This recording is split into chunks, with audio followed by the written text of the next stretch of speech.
आज तो साकिब न कुछ आता है न जाता है। कहते साकिब आंखें बंद करके कहते दे वरना तख्ता पलट देंगे, दे वरना तुझे तबाह कर देंगे। एक ऐसे ही आ गया था भिखारी मेरे आला हजरत की चौखट पर। लोग कहते हैं आला हजरत ने शिर्क को बढ़ावा दिया है, आला हजरत ने कुफ्र को बढ़ावा दिया है। नादान, आला हजरत ने अकीदे की हिफाजत की है और किस शान से हिफाजत की है। एक भिखारी मेरे रजा की चौखट पे आया और आके कहने लगा इतने रुपए दो, 5 रुपए दो, वरना तुम्हारी हवेली का तख्ता पलट दूंगा। मेरे इमाम मकान से बाहर निकले, कहते पैसे जितने चाहे उतने ले जा, लेकिन खुदा की हुकूमत में हुक्मरानी में दखल अंदाजी ना कर। ये तेरा जुमला शरीयत के खिलाफ है, जो तू कह रहा है ये गलत है, ये जुमला ना कह। उसे मालूम ना था आज पाला किससे पड़ गया है। आज पाला सिर्फ एक मौलवी से नहीं बल्कि मुस्तफा के दर के कलंदर से पड़ गया था। आप फरमाते हैं ये जुमला ना कह, बल्कि जितने चाहे पैसे ले ले। उसने कहा पैसे 10 देता है तो दे, वरना हवेली पलट दूंगा। माँ ने अंदर से आवाज दी, ये बेटे भिखारियों के मुंह नहीं लगा करते हैं, फकीरों के मुंह नहीं लगा करते हैं। ये बेटे जितने मांगता है उतने दे दे। आप फरमाते हैं माँ इसका मुस्तफा की शरीयत के खिलाफ है। अहमद रजा देने को हवेली दे देगा, लेकिन नबी की शरीयत के खिलाफ अगर कोई एक भी जुमला बोलेगा अहमद रजा उसे गवारा नहीं कर सकता है। अभी ये बातें हो रही थी कि सरकार मुफ्ती आजम हिंद के बचपन का जमाना था। आप छत के ऊपर टहल रहे थे, अचानक पैर फिसला, सर के बल जमीन पे गिर जाते हैं। आपकी वालिदा की चीख निकल जाती है। माँ कहती है अहमद रजा मैंने तुमसे कहा था बेटे फकीरों से उलझा नहीं करते, देखो तुम्हारा बेटा छत से गिर गया है। इतना सुनना था। मेरे इमाम कहते हैं ए माँ ये तो एक मुस्तफा रजा है, अगर मुस्तफा की शरीयत के लिए 1000 मुस्तफा रजा हो तो सबको कुर्बान कर दूंगा, लेकिन शरीयत का सौदा नहीं कर सकता हो। इतना कहना था।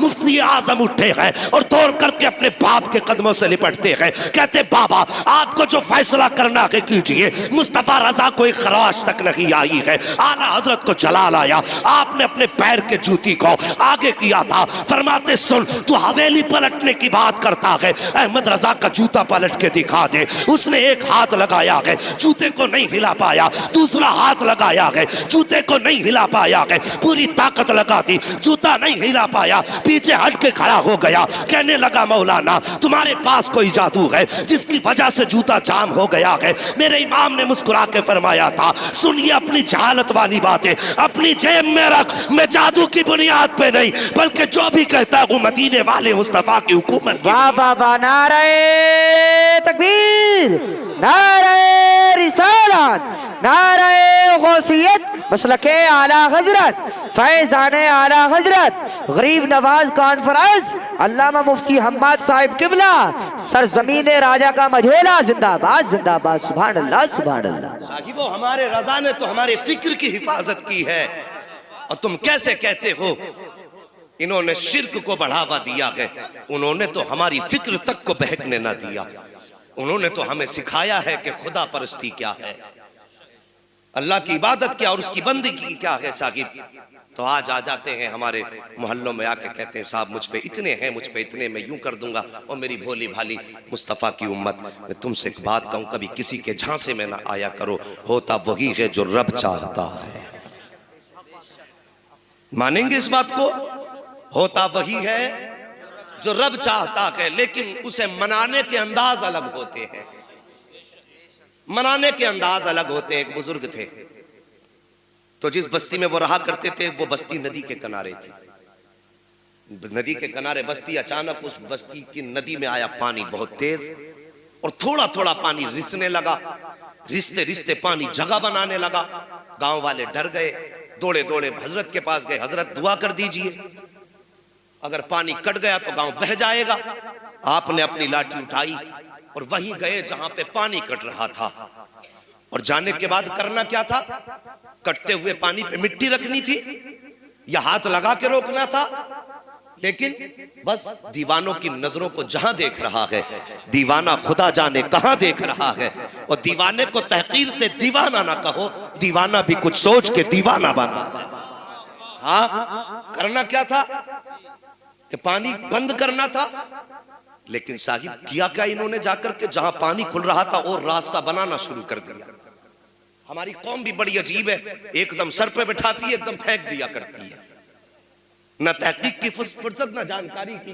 कभी ये सोचते नहीं यार देखो इसके पीछे राज क्या है। जैसे पानी कटना शुरू हुआ लोग दौड़े, कहने लगे ये बाबा तो मरवाए बैठा है, इससे बेहतर था इसे बताते ना जा करके, ये तो खुद डुबाने पे लगा हुआ है। गांव वालों ने घर खाली किए, भागना शुरू कर रहे थे। अचानक जब पानी आप खोल रहे थे पानी खुद ब खुद बंद होना शुरू हो जाता है। और जब आप हाथ झाड़ते हुए वापस आए हैं लोग फिर आ गए, कहने लगे हुजूर बताइए तो सही ये पानी कैसे आपने रोक दिया। आप फरमाते हैं मैं गया पानी बंद करने के लिए था। कहा हजरत जी फिर खोला क्यों था जा करके। कहने लगे सुनो तुम नहीं जानते हो, मैं जाके किनारे पे खड़ा हुआ, मैंने कहा या अल्लाह अगर ये अपनी मर्जी से है तो मालिक इसे बंद कर दे, और ये तेरी मर्जी से चला गए तो फिर मैं भी तो तेरा बंदा हूँ, मैं तेरे काम में हाथ क्यों ना बटाऊं। मैंने खुद तेरा काम आसान करना शुरू किया है। आसान से मतलब ये नहीं माज़अल्लाह के रब के लिए कोई मुश्किल काम हो, का तेरे काम में मैं खुद शरीक हो गया हूँ, का जिसमें तू राजी है उसमें मैं राजी हूँ। जैसे मैंने इतना कहा था आवाज आई थी बंदे अब तू बता क्या चाहता है। मैंने कहा मालिक पानी बंद कर दे, का इतना कहना था दरिया ने अपना रुख ले लिया है। ये मुस्तफा के उम्मती के अदाओं वलियों की अदाएं होती है, और ये अदाएं कब बनती है जब मुस्तफा की उम्मत को अपनी रजा को खुदा की रजा में ढालना होता है। तभी तो डॉक्टर इकबाल ने कहा था कि खुदी को कर बुलंद इतना कि हर तकदीर से पहले खुदा बंदे से खुद पूछे बता तेरी रजा। बाबा नारे तकबीर, नारे रिसालत, नारे गौसियत, मसलके आला हजरत, फैजाने आला हजरत, गरीब नवाज कॉन्फ्रेंस, अल्लामा मुफ्ती हम्माद साहिब किबला, सरजमीन राजा का मझोला, जिंदाबाद जिंदाबाद, सुभान अल्लाह सुभान अल्लाह। बात समझ में आ गई। और मैं कहता हूं साकिब वो अगर घर पे फकीरी और गरीबी डेरे डाल ले और तेरे घर में अगर फाके होने लगे तो किसी अमीर की चौखट पे हाथ फैलाने मत जाना, किसी जमींदार के आगे कट्टा लेके मत जाना कि मेरे बच्चे भूखे हैं इसे कुछ दाना दे दो। चंद टकों के बदले में किसी की चौखट पे ईमान मत बेचना। अगर गरीबी तुम्हारे दरवाजे पे डेरा डाल लेना तो जाना मस्जिद के दरवाजे पे जाकर के बैठ जाना। तवज्जो है, मस्जिद के दरवाजे पे जाके बैठ जाना और अल्लाह की रजा के लिए जो नमाज पढ़ने आए हैं अपने कपड़े से उनके जूते साफ करना, और ये सोच के करना कि मैं उन लोगों के जूते साफ कर रहा हूं जो मेरे रब की बारगाह में सजदा करने आए हैं। खुदा की कसम मुसीबतें कितनी भी बड़ी हो और ये 40 दिन अमल करके देखना, और फिर अल्लाह की रहमतें अगर तेरे घर पे डेरा ना जमा ले तो फिर आके गरेबान पकड़ ले। हमें तो उससे लेना ही नहीं आया, हमें उससे मांगना ही नहीं आया, हमने उसे राजी करने का कभी सोचा भी नहीं।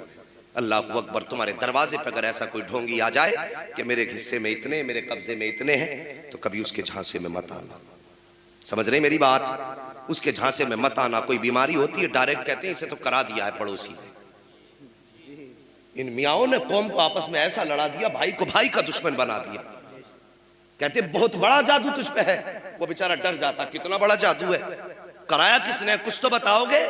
कहता कि हाँ कद लंबा है, सेहत अच्छी है, तंदुरुस्तता है और रंग उसका गेहुआ है। एक बात बताओ, मैं अगर ये पहचान किसी को बता के जाऊं तुम्हारे गांव में कितने लोग ऐसे निकलेंगे? सैकड़ों निकलेंगे ना।